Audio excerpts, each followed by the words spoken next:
I think it boils down to two things, efficiency and effectiveness. Let's talk about efficiency. You have to be data driven.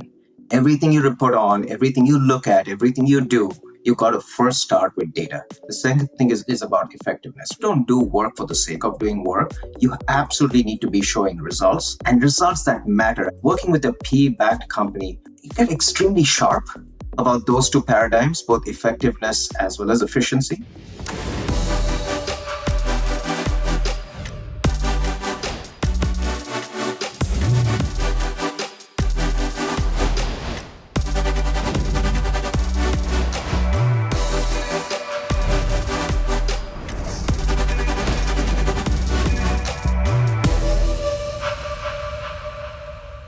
Hey everyone, welcome to CMOs Unscripted. This is real talk with today's top marketing leaders. No filters, no fluff, just bold insights and honest conversations cutting through the noise. I'm Lisa Martin, your host, here to talk about succeeding as a private equity CMO at various stages, and this is important, and how that translates to succeeding as a B2B CMO in general is my colleague, my mentor, Ash Parikh. Ash, welcome to the program. It's great to see you. Thank you, Lisa. Thanks for having me. You've got 20 years under your belt as a brilliant communicator and an authentic connector with your audience. So it's my honor to be here. So thank you for having me. Thank you so much. Guys, let me tell you a little bit about Ash before he breaks into what he's doing. He is a multi-award winner, top CMO awards, including the prestigious Stevie Award, the Sammy Awards for his innovations in campaigns and program ROI. He's also a published author and speaker on something that's near and dear to my heart, the art and science of marketing. But the thing about Ash, guys, is that he's a full stack revenue-driven CMO, over 25 years of mastering digital first, demand gen, product marketing, awareness strategies. He is currently the CMO for a private equity-backed company called Trellix, which is essentially McAfee Enterprise, FireEye coming together as one company. Ash, again, welcome. Tell the audience a little bit more about you. Thank you, Lisa. First of all, once again, thank you for having me. I know we did another one around the art and science of modern marketing. I enjoyed that, and thanks for having me then, and as a repeat as well here. So a little bit about myself. I mean, first of all, I didn't start out in marketing. I chanced to get into marketing. And I think that's actually great because I have an engineering and a business background. I started off as many years ago. My God, I'm dating myself now. But I started off in sales. I started off in sales as a sales engineer, right? And I also did a stint as a customer support person. So that I took a few things away from that experience, and basically what I got was truly understanding and having an empathy for a day in the life of a salesperson. So very important as a marketer to understand that, right? Absolutely. They're constantly challenged, and we need to be their partner. As a support person, customer support person, I could understand my own frustrations trying to deal with how can I help the customer, as well as what the customer is looking to do. So the customer in kind of approach also kind of helped me. And then putting all these things together, I was very lucky to get my first foray into marketing, and I was wondering, what is this about? So my very first foray was after product management, getting into product marketing. And I used to think, marketing is all about fluff, but it doesn't need to be. It doesn't need to be. I've spent about 12 years in product marketing. And then on top of that, added on everything that came along with demand gen, basically a digital first approach to digital marketing and digital demand gen and modern demand gen. Extremely passionate about data. That again goes back to my engineering background and being a sales SC as well. Hey, I need to have my information right. And I think it's just always been my nature being maniacal about execution. It comes with potentially having a little bit less in your life, so you try to focus on things really deeply. And the operational rigor and ROI, I think that's just the way I am. Is that everything that I do, it should mean something. And I should be able to measure the impact of it. So maybe looking back on this, it's been diverse. You also mentioned about my diversity as far as being a CMO at different companies, right? So head marketer at Informatica when it was public, it went private, and re-emerged as a public company. It went private with a private equity. I also worked at Druva, which is a venture-backed SaaS company. I think you and I did a little bit of work over there as well. And now at Trellix, McAfee Enterprise and FireEye, two amazing, amazing names in the cybersecurity industry, right? Again, private equity backed. So when I look at all these, and then of course, Informatica, it was going from perpetual and on-premise to subscription kind of economies, going from, on-prem to cloud. A lot of these kind of different paradigms. So I feel many companies are kind of work with me as an advisor, and it's truly enriching working with different CEOs and boards to help them with their go to market as they're looking to transform or scale, and probably because I've got that breadth of experience, if I may. So Your if you Yes, your breadth of experience is outstanding. We've worked together before at Druva, as you said, but you come from that sales bag carrying background, the engineering background. You understand the challenges of the customer environment and how they're changing, especially now where they're changing constantly. I want to get your perspectives for the audience as being a CMO at a private equity company. What is it like running marketing for a PE-backed company? I think it boils down to two things, Lisa. Just two words: efficiency and effectiveness. I think there needs to be a maniacal focus on both, on Yeah, effectiveness and efficiency. Let's take each one of them. Let's talk about efficiency. You have to be data driven. Everything you report on, everything you look at, everything you do, you got to first start with data. You got to quantify the ROI every single time with every project you do. If you have that mindset, you'll be ahead of the curve. The second thing is about effectiveness, right? Just yeah, don't do work for the sake of doing work. You absolutely need to be showing results and results that matter. I think I want to talk about that with you at some point if possible, but I just wanted to talk about things that really matter, things like yeah, delivering revenue versus just delivering empty calories or pipeline, driving engagement with customers who are in your target audience kind of a universe, if I may, right? Not just a spray and pray kind of a tactic. So, working with a P-backed company or P companies, now this is my second foray, right? My second experience, you get a little bit, you get extremely sharp about those two paradigms, both yeah. effectiveness as well as efficiency. And I'm grateful. I'm truly grateful for that experience because I wouldn't be the person I am today if I didn't have that kind of an experience. And I'll let you out in on a little secret. Please. Um, so, big secret that I'm sharing basically today is that my leadership team, not just me. So, CMO is never one person. A CMO is a set of people working together with one singular goal. That's the office of the CMO. Right? Amazing leadership team that I have today and I've had in the past in my other gigs as well, and basically having a deck that's ready for the board. I actually call it a board and ELT deck. It's ready to go every single week. There's an update, providing regular updates, making sure that I'm leading with the data so that if I'm asked about results, again, efficiency and effectiveness, I can report on it. If you ask for it this morning, you'll have it in 15 minutes, right? That's exactly what you need to do to truly master your data and have it at your fingertips. So, this experience that you have, Ash, is this only applicable to private equity companies or beyond? Not at all. I think this should be foundational to how any B2B CMO thinks about, right? So I come from B2B. I mean, I have no clue about B2C, so I can only testify to that. But if you really think about it, let's take a pre-IPO company, right? What is their main goal? Growth, right? A pre-IPO company preparing for an IPO or an exit, what are their goals? They really want to have basically achieve predictable scale Yeah. and become a little bit more metrics driven because there will be scrutiny. There will be scrutiny in the future. And then finally, for a post IPO, a company that's public and growing and maybe potentially going back into the private equity round because a lot of that actually happens, continuing with that predictable scale but not dropping the ball on being data driven. So if you really step back and think about it, it goes back: be more effective, measure everything, and be more efficient, because it is going to come back to that. Because moment you grow from being a private company to say a public company, you're going to be needing to report on these metrics, so might as well get ahead of the game. Getting ahead of the curve is key. But basically what you're saying is there are differences in terms of how you are a CMO and what you're measuring pre-IPO, pre-IPO getting ready for an IPO, post-IPO public. Do you think enough CMOs understand the differences with which you're working at these different stages of company maturity? Look, even I didn't understand this, right? Till I actually went through each one of these curves. So, and we are all so busy in the business of selling. We are all in the business of selling, whether you're in Yeah. sales, whether in products, whether in marketing, etc. You're doing your day job.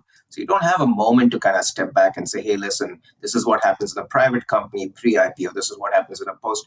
But you learn on the job. And that's why I Yeah. was excited when you told me about this topic. I said, hey, maybe I can offer some glimpses into what I've learned, right? I mean, it's not easy to actually have this kind of thinking upfront, which is why I try to keep it very simple. Lead with your data, know that you basically have your data at your fingertips, and measure everything. Show that you're effective, show that you're driving ROI. I think that's table stakes, showing that you're driving ROI at any of these stages. But you and I have talked before, Ash, because we go back a ways, about the three pillars of marketing.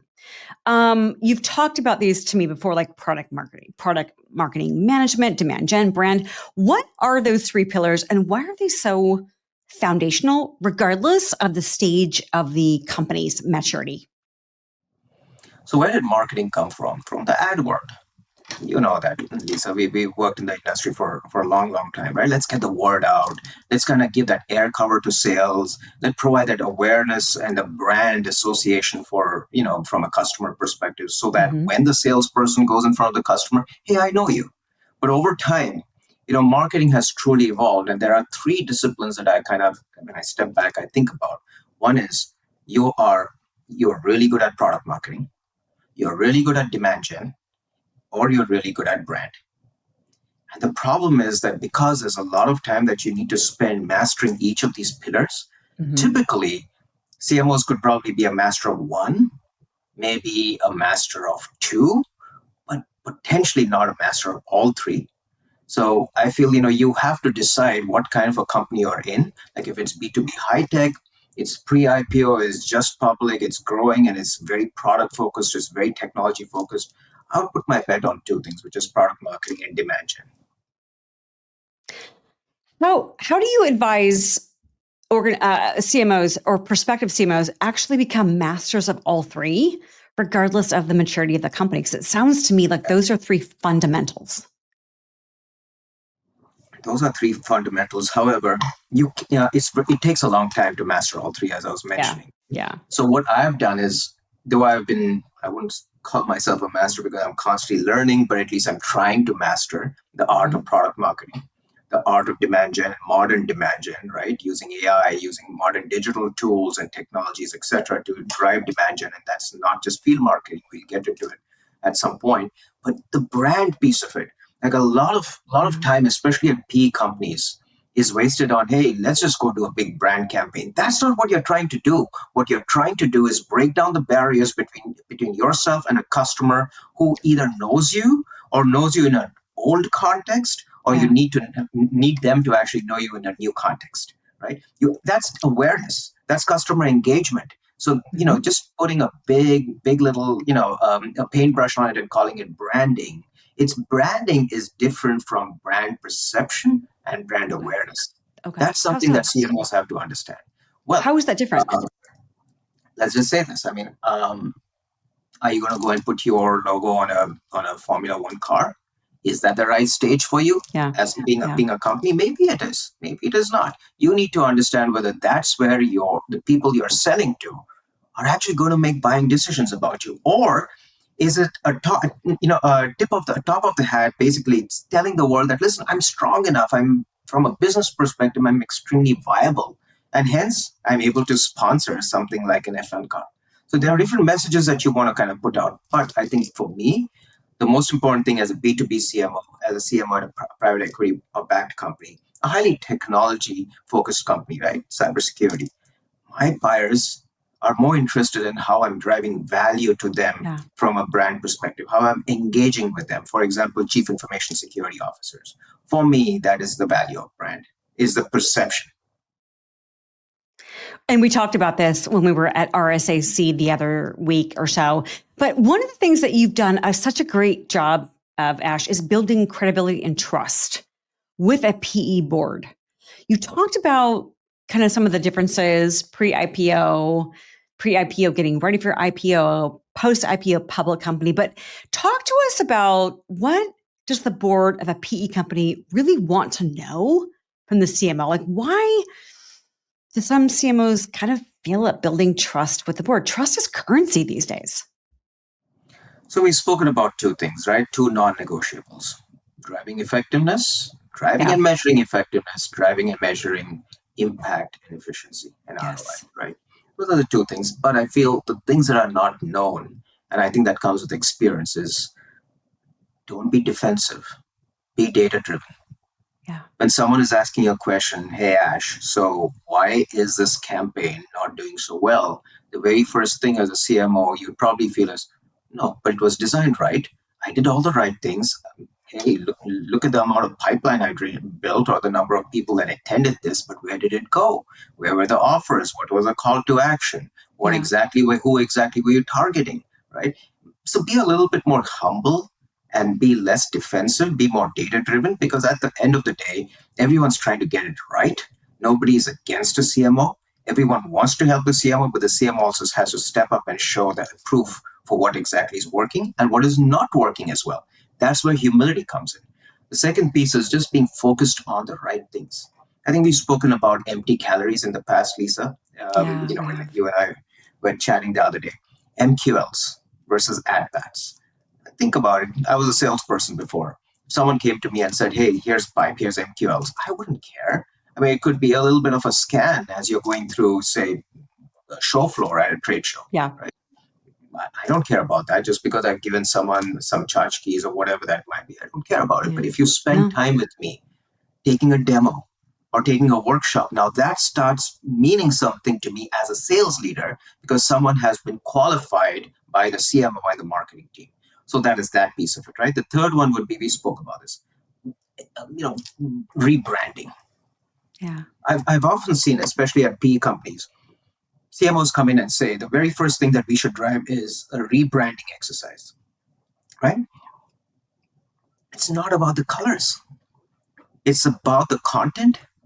It's about the engagement. It's about looking at the heat maps of these websites that you're building. Where are customers jumping off? Where's the friction? Are they not finding stuff that they want when they want it? Right? And just because someone is spending a ton of time on your site doesn't mean they love your site. It means they may be lost.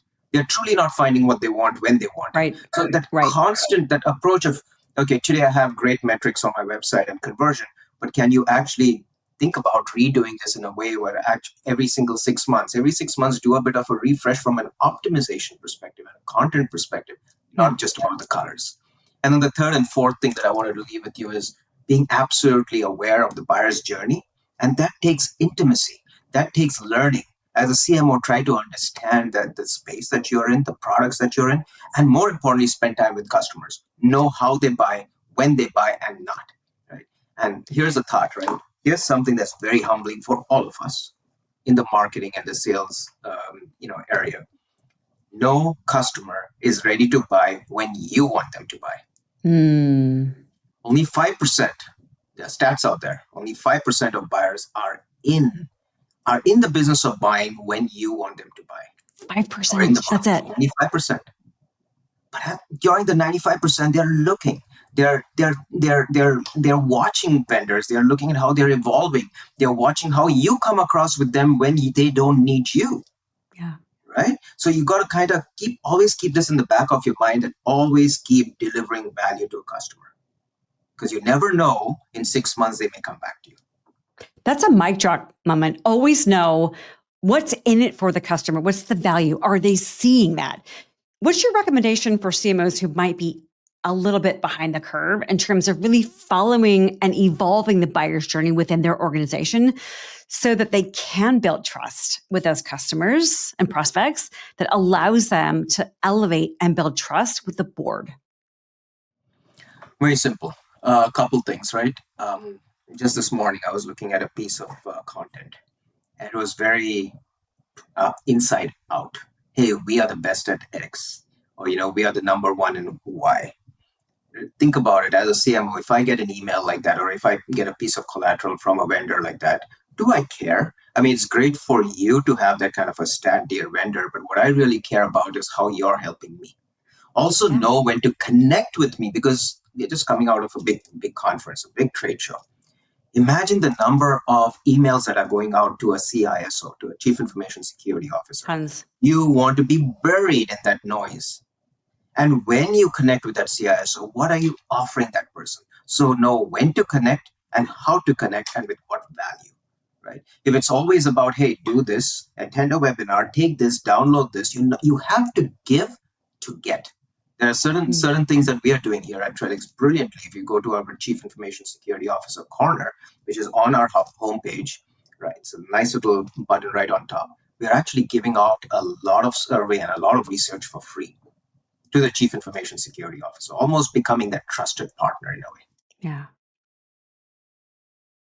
I think that's not a nice to have these days, becoming that trusted partner. To your point, getting above the noise that all of these leaders are getting, you have to build that trust with the consumer, the customer base, the prospects, the existing customers, so that they want to, on their own, do research about you. What I heard a stat the other day, and Ash, correct me because I think this is wrong, 17 or so different touch points that a prospect will do before they get to marketing or something like that, where they're doing self-education. Those stats are all over the place. I mean, it could be 17 touch points. You're absolutely right. But really, what's important is the customer. The point you're trying to make is a customer is making up their mind or researching you and other vendors long before they connect with your sales team. So guess what? You really need to be where, when, and how they want to be connected with or engaged with. Right? That takes work. Whether it's on social media, whether it's by email, whether they are talking to their peers, whether they are looking at peer reviews, they're talking to analysts, they're talking to partners, which is why some of the customer stories we worked on before together, Lisa, that was really helpful, right? And I mean, that's the kind of work you're driving value to a customer. Being ready, it's almost being ready for the customer when they want to engage with you, but having everything that you need to do ready for them to take advantage of. When and where they want to be met where they are. Something that you and I have talked about before is leading with EQ, with the ELT. We've talked a lot about IQ, what customers want, how to deliver that. But how do you build where you are now at a PE company? How are you building credibility and trust with the executive leadership team? I imagine some of that is data driven. Absolutely. So have you read that article of mine, four CXOs walk into a bar? Into a bar, yes. It's on Forbes, and maybe when you produce this, I can probably add a comment and say, hey, here's where you can find the link. It's basically on Forbes. It's CMOs and the importance of C-suite alignment. And it's a fun read. It's almost tongue-in-cheek. Four of them actually walk into a bar. It's a CEO, a CRO, a CFO, a CPO, plus the CMO, right? And the point I want to make over here is actually a couple points. One, everyone knows marketing. And you often heard this, right? Hey, a marketer would probably walk up to you and say, you know what, if someone's giving me advice on marketing, everyone pretends they know marketing. But if you step back and think about it, it's natural. All of us are being marketed to every single day. Every day. We are marketing to to others every single day. You're marketing your own personal brand, right? So we know it's inbuilt it's human nature. So which is why it's so intuitive. It's one of the most intuitive things and human things that happens within any company. That's why everyone claims to say, hey, you know what? Why don't you do it this way? Why don't you do it that way? Again, lead with the data, lead with humility. Thank you. Thank you for your input. Let's try it out if it makes sense, if it aligns with the goals of the company, etc., and move forward, right? And then go back and show if it's a great idea, why not, right? So I think the other piece of it is just stepping back and having that EQ that you were talking about, right, with the different kind of ELTs. I'll give you some examples. CEOs, and this is all based on my experience.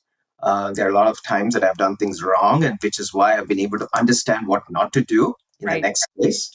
So CEOs, right? Be absolutely, as a CMO, be absolutely certain about what a CEO is concerned about when they are hiring a CMO, when they care about marketing. Is it to build brand awareness? Is it to actually drive demand so that you can power the sales engine? Or basically, is it a strategic partner who can help you actually elevate the company to become a leader in the company, in the industry? Or it could be a mix of a few, right? Yes. Be extremely clear. That's one thing. The second thing is with CROs, right?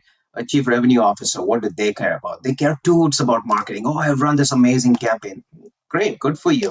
It looks blue and white. Awesome. But is my customer really going to care about this? Are they getting value out of it? That's what they care about. You have to be data driven once again, right? Talking about data. You have to be driving what they call at-bats, not just empty calories and MQLs. I've often seen CMOs, oh my God, 10,000 MQLs. Great. I don't even understand what that means. Yeah. Right. The other piece of it was reducing friction for the salesperson during the sales cycle. Yep. How do you do it? By driving thought leadership, by creating that kind of a pull from a customer, maybe working with evangelists, working with subject matter experts, or putting out thought leadership kind of things that your company does. Like, for example, Trellix. We are amazing. We are fantastic at going deep into threat intelligence data. It's built into our DNA. Offering that, offering that kind of intelligence out to customers, that's huge, right? Yeah. The last thing that a CRO may probably bother about is how are you offering value to my customer throughout Value. this Yes. value, right? Yes. Don't just talk Yes. speeds and feeds. The product guys, the sales engineers, etc. They'll talk about the features and capabilities, but can you talk at a higher level? Can you talk more at a business level? Because I, as a salesperson, have been trained on medpic, the challenger sell, or basically solution selling, value-based selling. But how are you partnering with me, dear CMO, dear marketers, to actually have that same conversation, Exactly. It's about right? partnering. It's about partnering, right? Chief product officers, what do they care about? Can you be my partner in crime or my partner, my wing person, to Yeah. basically bring out market trends? Let's formulate the strategy for the company, the product strategy for the company together. Can you be my eyes and ears, listening to what customers are saying, right? Bring that impact input back to me. Help me get that input from customers. Maybe it's product advisory boards, maybe it's focus groups, right? Customer stories, for example, right? Yep. Case studies, right? Yep. And there's one relationship that I love the most, which is the chief customer officer. Yeah. We don't talk about it a lot. We don't. We don't, especially from a CMO's perspective. And what do they care about, right? They really want to see that their highest paying and the most valuable customers stay with them, Yeah. and that they buy more of something, which is either the same or something else within the platform or within the offering, right? What can the CMO actually do to offer that value to that customer across the platform, across the set of solutions that you have, right? Can you actually talk to customers not just during the discovery phase, but also after they have bought? Yeah. Because don't forget, hey, I actually have a couple of customers who left us and came back to us because we were partnering and offering value to them even after they had left our fold. Yeah. So always be marketing. I love that you talk about the 5 CXOs walk into a bar and what the value is in the CMOs engaging with them. It's like you said, it's about driving value across the buyer's journey, not just in the early stages, but also after the purchase, keep the conversation going and really be able to become that trusted partner. That's not a nice to have for organizations anymore. It's table stakes. Absolutely. So Yeah, I how do think it's you, oh, go ahead. no, I think you're absolutely right. It's a partnership, right? It's the EQ. I think it's the balancing the IQ and the EQ that you basically I talked about. agree. And you talked about empathy, and I think that's a critical component. And maybe we call it a soft skill for the C suite and others to have, but it's so important in understanding what are my customer pain points? How are they looking for us to solve them? Are we solving them? Are we bringing them into the conversation of how we're solving them? I think it all centers around the customer experience, the employee experience, which I think are just inextricably linked. So, last question for you, Ash, is how do you advise both existing CMOs, regardless of company stage, and prospective CMOs? How do they transform their leadership styles based on company maturation to be successful? You talked about being data driven, why that's so valuable. What do you advise them? I'm no one to advise anyone, but I can only reflect on what my leadership guidelines are Yeah. and what we share as a team, as a leadership team at my company, at various organizations that I worked at. There are a few things that are close to my heart. One is self-awareness, right? If you don't know where you are not, you won't know where to begin. Yeah.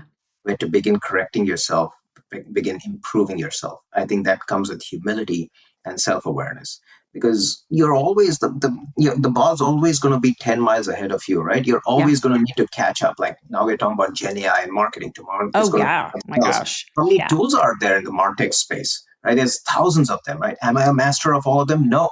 But do I have the humility to understand what they do, and the time that I can put in to understand what they do? That's what's important, right? So Amen. I Yep. think that's that. Flexibility, especially in a PE, but also maybe every modern company now, right? Things are going to Yeah. change. Things are going to change. Today, you actually discussed that, hey, this is going to be the goal for marketing. 5 days later or 2 months later, something may change. You have to be flexible as a marketer to understand that, hey, listen, there's a shift.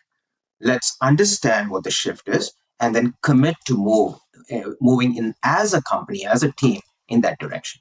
Okay? Yep. So that's that. Along with that, along with flexibility, I think comes try fast. I basically tell my team, try fast, fail fast, scale Yeah. fast. Yep. I The love art that. of A/B testing and getting ahead. Yep. The other one is that I really like is the culture.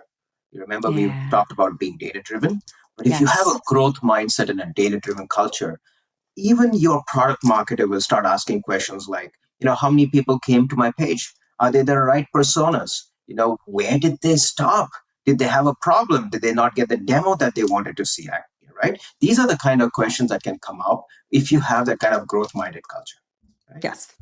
And two more things is maniacal and execution, both Mhm. execution of efficiency and execution of being effective, right? Just measuring these things. And I have a favorite that I want to leave you with, Lisa, is always be mastering your ABCs to the I power love of this. five.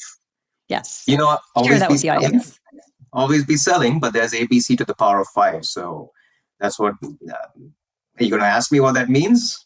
Tell me about that, because you've shared this with me before. I want the audience to understand this because I think it's so impactful and it's so necessary. Yeah. So those five C's are basically always be checking, Yeah. right? Always be challenging yourself, always be coaching yourself and others, always be clarifying, and always be creating. Yeah. I mean, I'm sure there could be other C's that can be added, but if you have this mindset, it just shows that you are in that humble state of mind that you're constantly trying to, improve yourself. And that's so important for folks to understand, is always be trying to improve.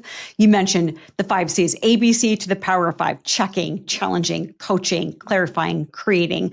But also, I think that aligns really well, Ash, with the adaptability and the flexibility that you talked about, because buying decisions change, buyers change, the market changes. We have to be on our toes at all times, using data to drive the right decisions, but being able to be adaptable is essential. I can't thank you enough for being on the program, sharing your experiences, your recommendations. I know every time we talk, I learn a ton from you, and I so appreciate it. But I think the audience has learned a lot about looking at company maturation, company stage, and what the levers are they should be pulling ultimately to deliver value to the customers, value to sales, and value back to the business. Ash, it's been my pleasure to have you on the program. Thank you. Thank you so much, Lisa. It was my pleasure.